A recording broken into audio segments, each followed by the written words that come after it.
poppin', you guys? Welcome or welcome back to my channel. It's your girl Hazel XXIs, and I am back again with another video. Today's video is going to be how to become a registered behavioral technician or an RBT, my experiences, really truly like the steps I took to get there more than anything. And then I'll also be talking about like my job duties and then the pay that I've gotten from both of the jobs that I've had.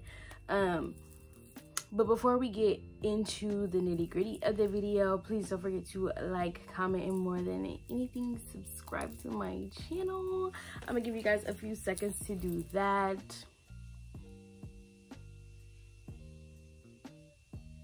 You did it? Okay, boom. So let's go ahead and get started. All right, you guys, so if you do not know, hi, my name is Trinity Brown. I am a junior senior. I graduate next semester at George Mason University, where I study psychology with a double concentration in clinical and forensic psychology. And I have been a registered behavioral technician for a year in March, April, May, June, August, September, October, November. Wait, what? March, April? A year and 8 months. It really doesn't feel like it's been that long, but I've been a registered behavioral technician for almost 2 years. The company I'm with right now, I've been with for a year and 3 months. Coming up next week, it'll be 3 months. A year and 3 months. It's crazy, you guys. I love my job. I love my kids. Like, my job is really the only thing that's kept me going through 2020, and I'm gonna tell you guys how you can do it too. This field is literally perfect for somebody who wants experience in the mental health field. I know internships in the psychology field are hard, nearly impossible to get. I've never found one, especially as a freshman. I looked so hard, and then I got this job and I just said, fuck it, like I have more than enough experience to this point. Outside of research, like there's plenty of research opportunities, but people like me who don't want to research in the long run and they just want to practice, like this is perfect for you guys. It's immediate. You do not need a college diploma. All you need is a high school diploma, maybe a GED. I'm not sure about that. So the first step is to get hired by a job. I actually have my iPad right here because all of my notes are on it, so please do not mind me. First and foremost, let's go over what a registered behavioral technician is. A registered behavioral technician is a person who implements behavioral therapy for, in my case, children and adolescents with the main diagnosis of autism and related developmental disorders and disabilities. But you can work with any age as a registered behavioral technician. I personally have a friend, he works with adults closer to his age. You can also do ABA therapy for elderly people. You can do ABA therapy for dogs. Like, you can do ABA therapy to help with addiction. Like, it's a lot that you can use. ABA stands for Applied Behavioral Analysis, if you guys don't know. So if you don't know these things, you should learn them in your college classes if you are in college. Since it is a new field, they are slowly bringing it into the textbooks and stuff, but a lot of what I learned has been from my job. And then if you were to talk about autism, mostly autism and Down syndrome disorders, autism spectrum, my apologies, they will then talk about ABA for the most part. And if you do end up taking a class and they go over the different types of therapy, it'll come up. But overall, being a registered behavioral technician is a brand new field. How to become a registered behavioral technician. So for me, I know people have went ahead and gone and did their trainings on their own.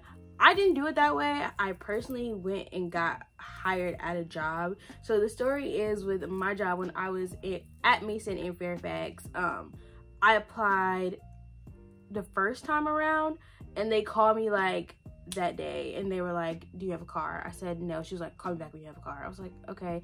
A year later, I had gotten my car on campus the following semester. So I called her in January.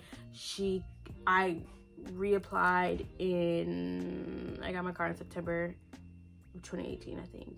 Yeah, I got my car in September 2018. So reapplied, they emailed me, set up a meeting. I didn't meet them until January. I got hired in end of October, early November. So yeah, I didn't even know what I was working at. For a second, I was like, is this a scam? But I came in contact with this company because of like a job fair, that's what it's called, that Mason does. They do like several throughout the year. So that's how I found out about ABA. And yeah, I did a phone call interview where she just told me everything about it. I was literally getting my nails done and I was on the call with her.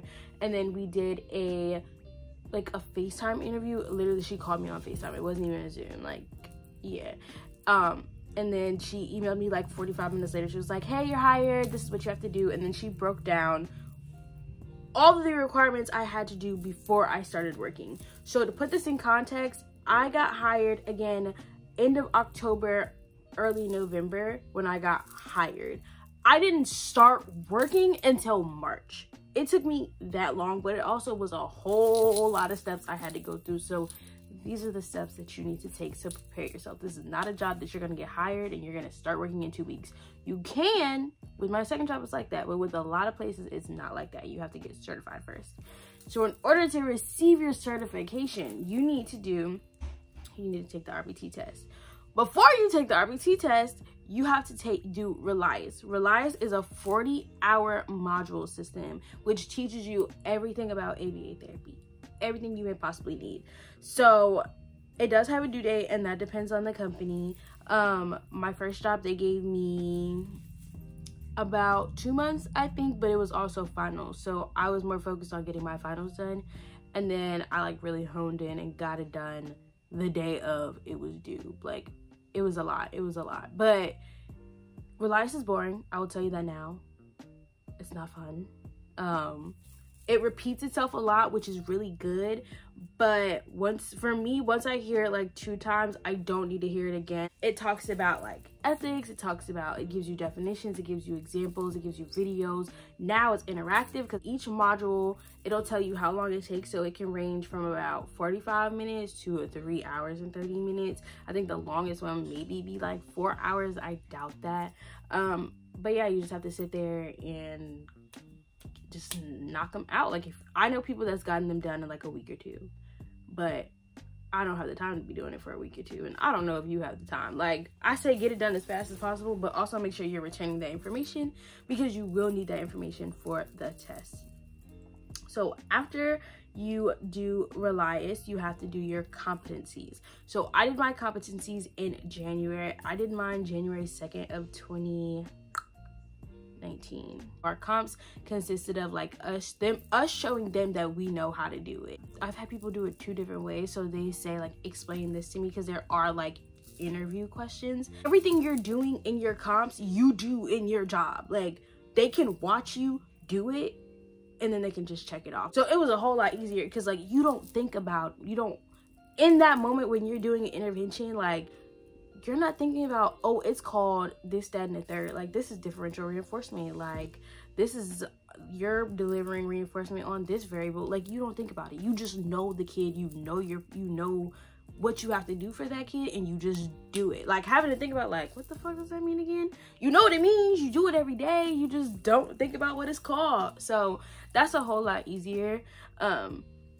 So those are comps. And then you also have to be, depending on the job, you have to be CPR certified. I got CPR certified at the end of February, beginning of March, I think.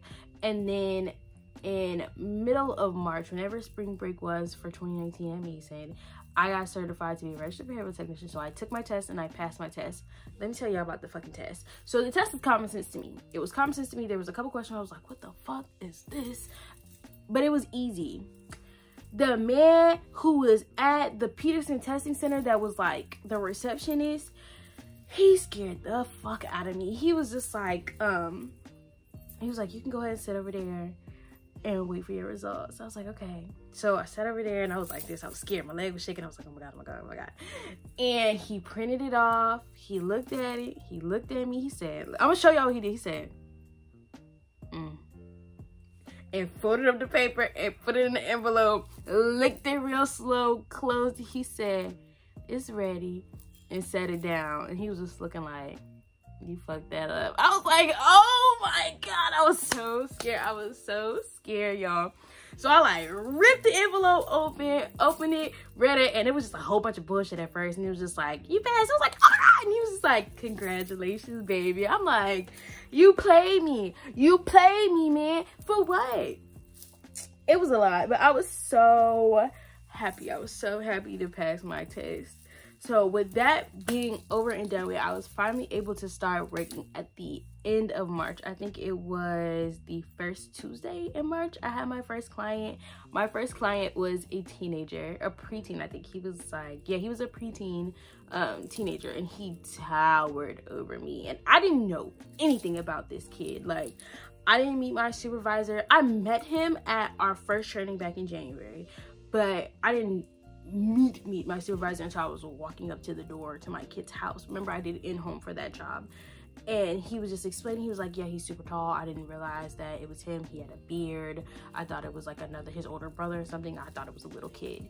And we knocked on the door, and the kid opened the door, and I said, oh, I understand now. But he was such a nice kid. He was not non-compliant. Like, I loved my first kids. I love all of my kids now, but my first kids have like a really big heart, like really big spot in my heart, because they were my first clients.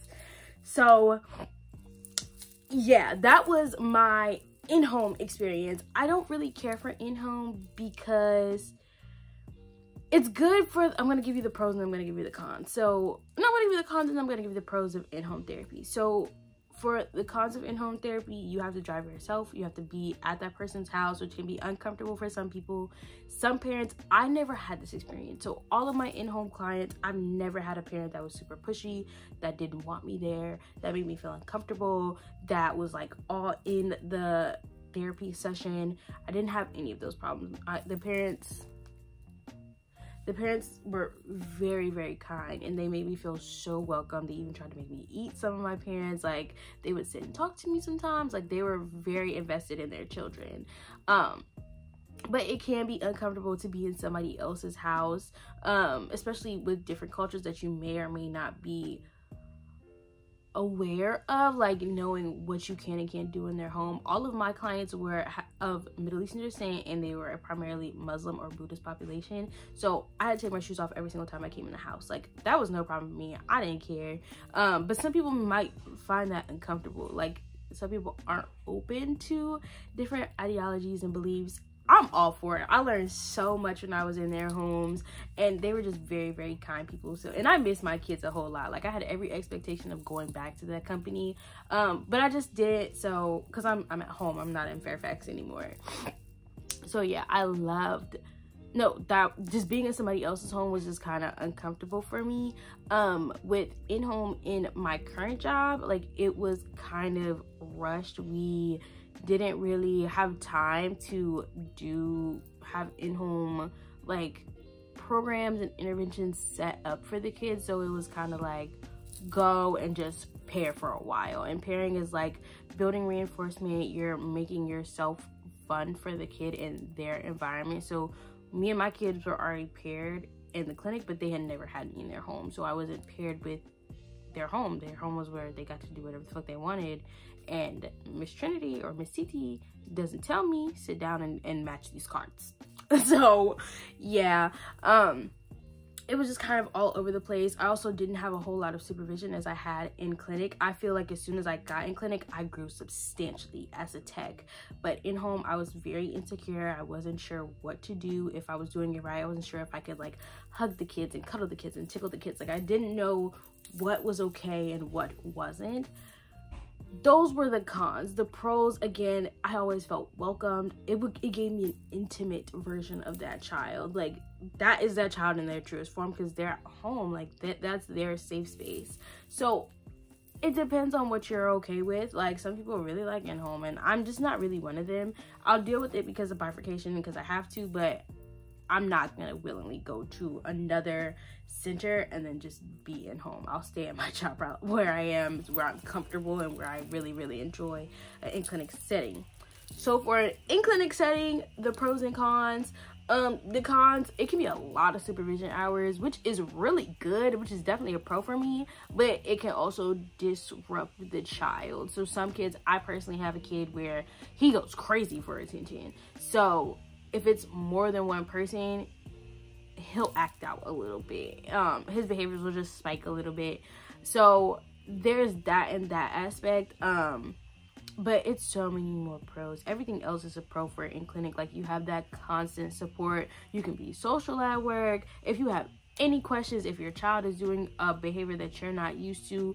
At my job now, like, we have kids that bite. We have kids that smear their poop. Like, I haven't had that, but I know, like, there are kids that smear their poop, or their vomit, or whatever bodily fluid they have. We toilet train. We have kids that do aggressions.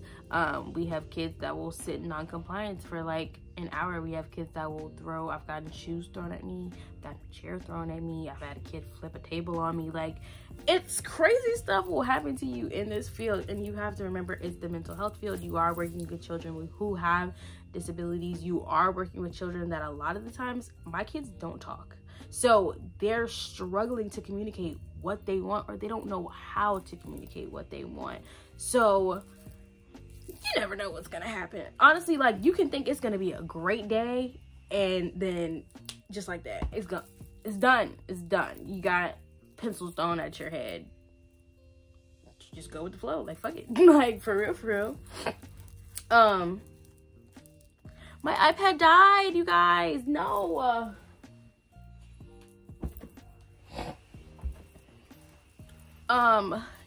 Yeah, so I really love being in an in-clinic setting. It makes me feel so good. It makes me feel welcomed. You also have immediate access to any materials that you need. Say your kid needs a new token board because they've ripped it up, you can go make it afterwards. Say your kid needs new receptive ID cards. Receptive identification is like touch car. The kid is showing you that they know what the car is, what the car looks like. So say you need new receptive ID targets, you can go and make them when you have free time. If you happen to have that free time, sometimes it just doesn't happen. Yeah, y'all, like, I love being in an in-clinic setting. Like, I love my coworkers. Like, they make it even better. I love my supervisors. Like, the environment is very lively, and then you can also see how the children interact with each other. It's hard now because the kids did not want to interact with each other at first, but they really want to now. Also, like, it depends on your population. So with my first job, I worked with 3 to like 14. And then I had ages dispersed between there. And then with this job, our center is mostly babies. So from 2 to 6 are my primary clients. We do have older children there also. So it really just depends on what you're gonna get. Each client, each clinic, each company is vastly different. Yeah, y'all. So let's get into like the actual individual job comparisons. So with my first job, I didn't start working again. I got hired in, let's say, November. I didn't start working until March, April. But I got paid $20 an hour. But I've never gotten more than 8 hours at my first job because it was strictly part-time. And then I didn't have like drive time because I would always drive. So drive time is not from your house to your client's house, is from client A's house to client B's house. So say you have a 40-minute commute from your house to the client's house, but then client A and client B live 20 minutes away, you'll get drive time for that 20-minute drive, and it depends on the job. So you might get mileage, or you might get time driven, or you might get both. My second job, my current job, I used to get both. Now it's only mileage. No, it's not mileage, it's time driven. So it depends. If your kids are pretty far apart, it works out beautifully for you. I didn't have benefits at my last job because I was part-time, and I didn't and don't need benefits. And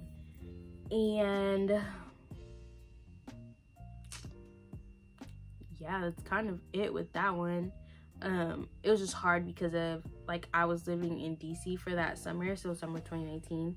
I don't know if I vlogged a whole lot that summer, so I can't really like guide you to like a video. Like, oh, my vacation pack with me, that was summer 2019. So that is where I was then. I was living in DC, and I would have to drive to Fairfax every day. That traffic was awful. fault, especially since I had afternoon kids for the most part.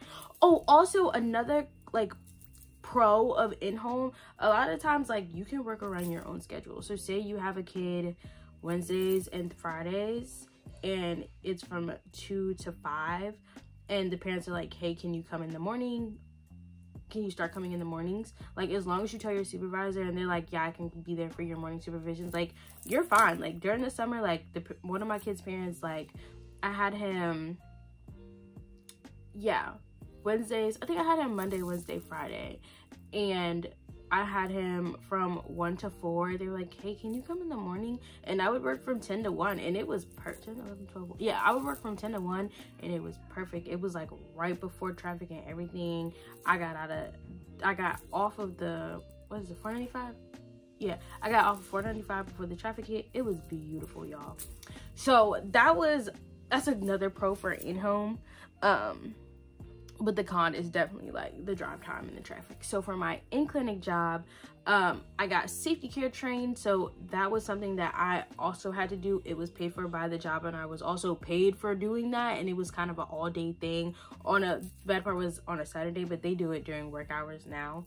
And safety care just shows you blocking techniques, holds, and stuff like that to keep yourself and keep the child safe. I had to do a hold. I did my first hold a month ago.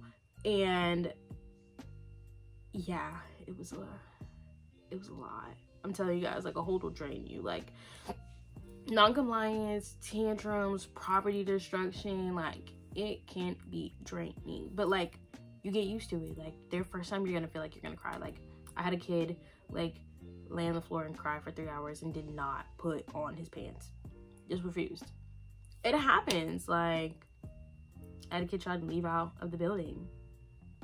It just happens. Like, you just gotta roll with the punches and you'll get acquainted to it. Like, you'll just be like, yeah, my kid hit me today. Like, or yeah, I got bit today. Or, yeah, I got scratched today. Like, you're literally just, it's gonna be like that. So yes, I got another certification. So I'm safety care certified, I'm CPR certified, and then I also am a registered behavioral technician. So those 3 things under my belt are great for like my next job when that time comes, or like for my resume period for grad school applications.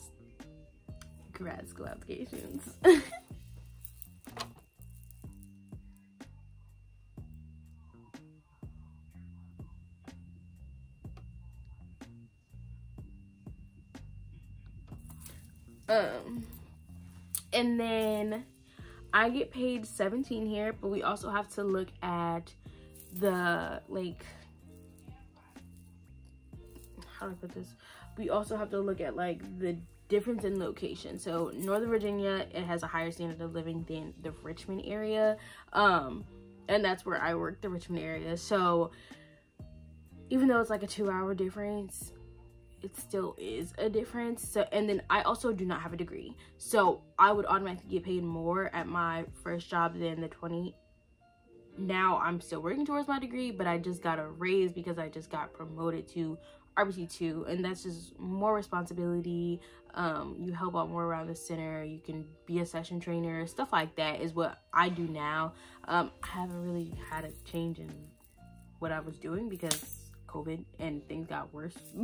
So yeah, it just depends.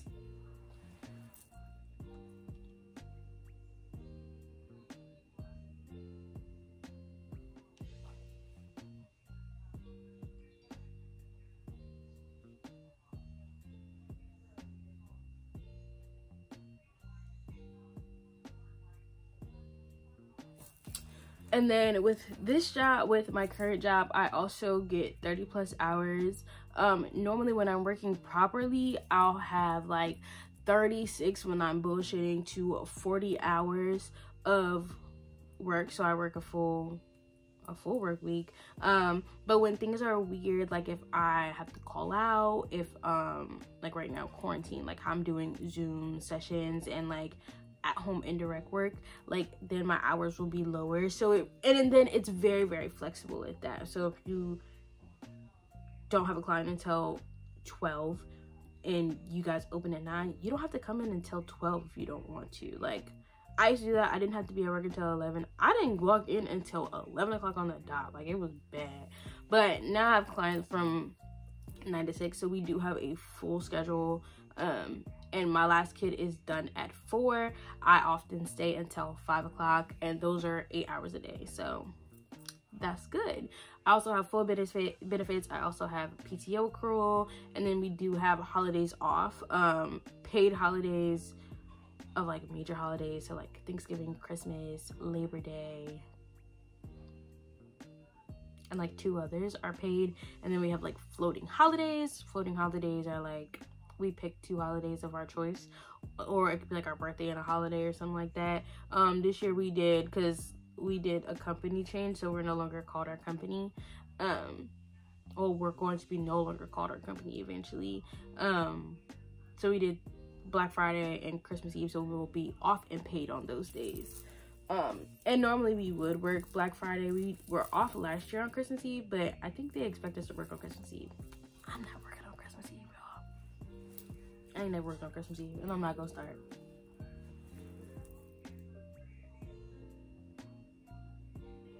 And then there is a hierarchy of pay at this job. So if you are not a registered behavioral technician and you do not have a degree, you start off at 12. If you are RBT, or once you gain your RBT and you don't have a degree, you'll go to 14. If you have your degree and you are RBT, you'll go to 16. And then if you, I think 18 is for like BCBAs, not 18 because they're salary, but like they call them apprentices, so they're in the process of becoming a BCBA, so they get paid like 18, 19. So I'm right in between right now at 17 because I am a RBT too, but it's like I don't have my degree quite yet. So I think they are compensating me for my degree because I'm about to graduate, so that's probably adds into it. I ain't complaining. I'm very grateful for that, and I'm very happy for that.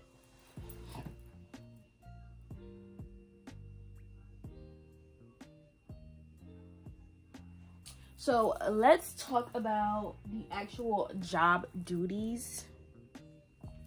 So I'm gonna start reading off of my iPad. So your duties depend on your job. So at my first job, my duties were strictly to implement intervention services. So I would do table work of tacting. So what is it? It's a car. They'll just say car.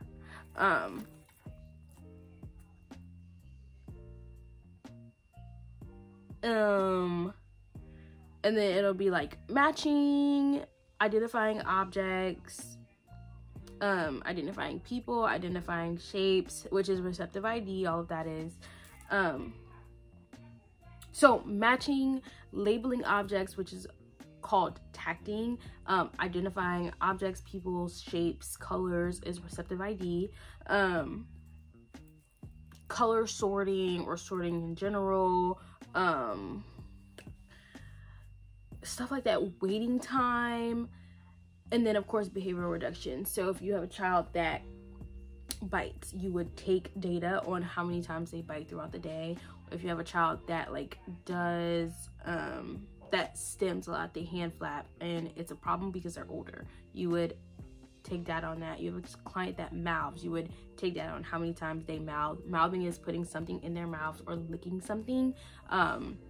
Yeah, so all of that can go in, that goes into every single RPT job, but then it depends on the company on how intense you do therapy. So at my current job, we do toileting, feeding, manding. So manding, oh, and also manding, you will at every single RPT company, ABA company, you'll keep track of manding.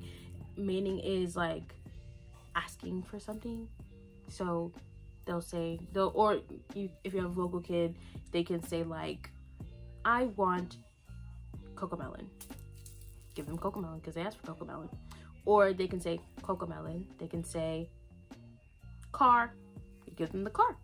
That's meaning. Or if they're nonverbal, they can use their iPads if they have like the actual software on there, or they can use a PEX book. And a PEX book, PEX are little pictures of items or things that the child wants or can utilize.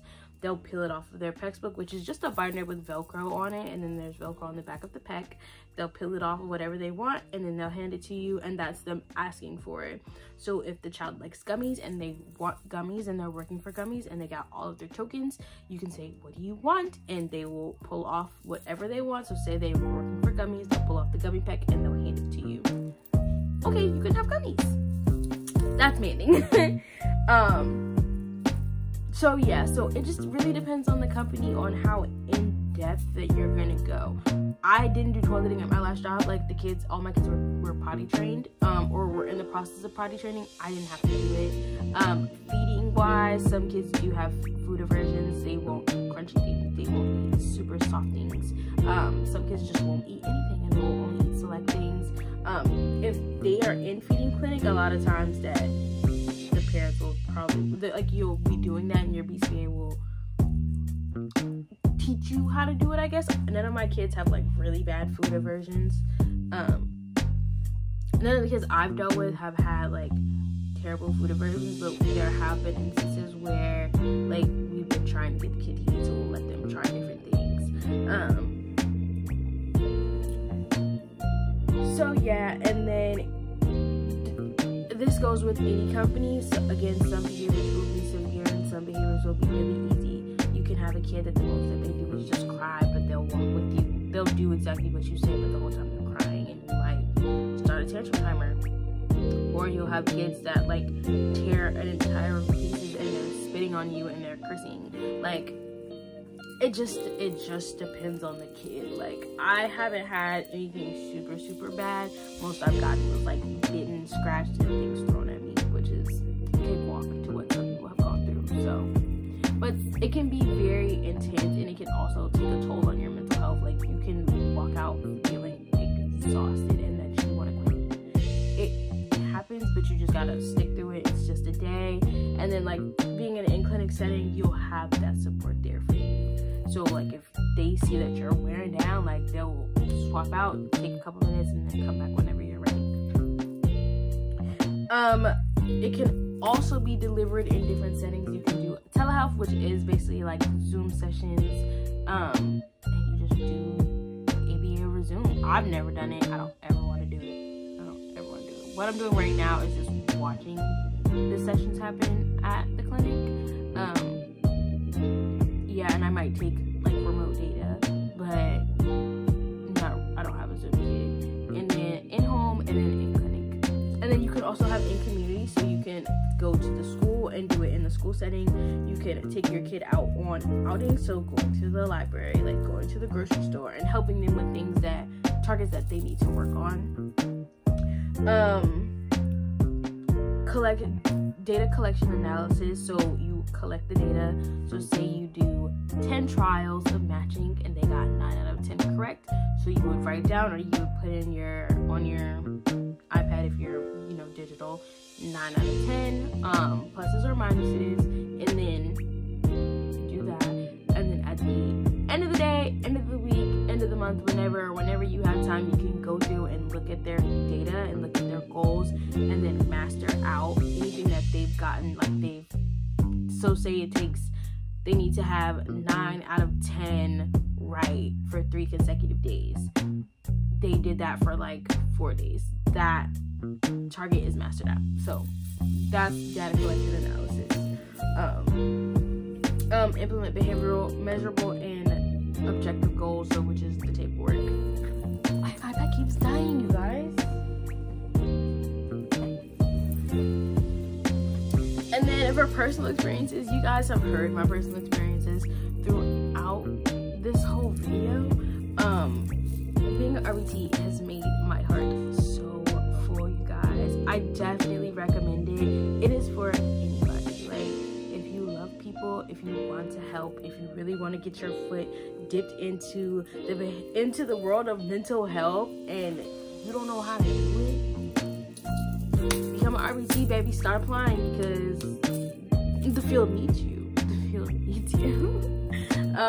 But yeah, you guys, I really think that's it for this video. I feel like it was kind of everywhere, and I just like threw so much information at you guys, but like I keep getting questions and I keep answering them. I'm like, you need to do this video, you need to do this video.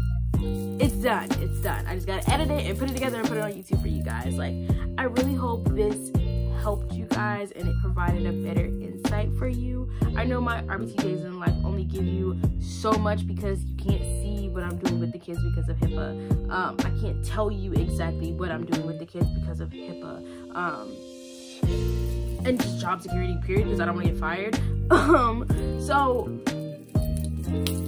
yeah, I really just hope this helped you get a better understanding of the field and how to reach that goal if that is one that you have. I definitely recommend this for any and everybody. Like, again, you do not have to have a degree. Like, I don't have a degree. I'm still in school. Like, this is just perfect for you to get your foot in the field. This is perfect for you to figure out if you want to work with the population you want to work with. Like, I didn't know if I wanted to work with kids. Like, I was so scared I was gonna get through undergrad and like be in grad school and start what is it called,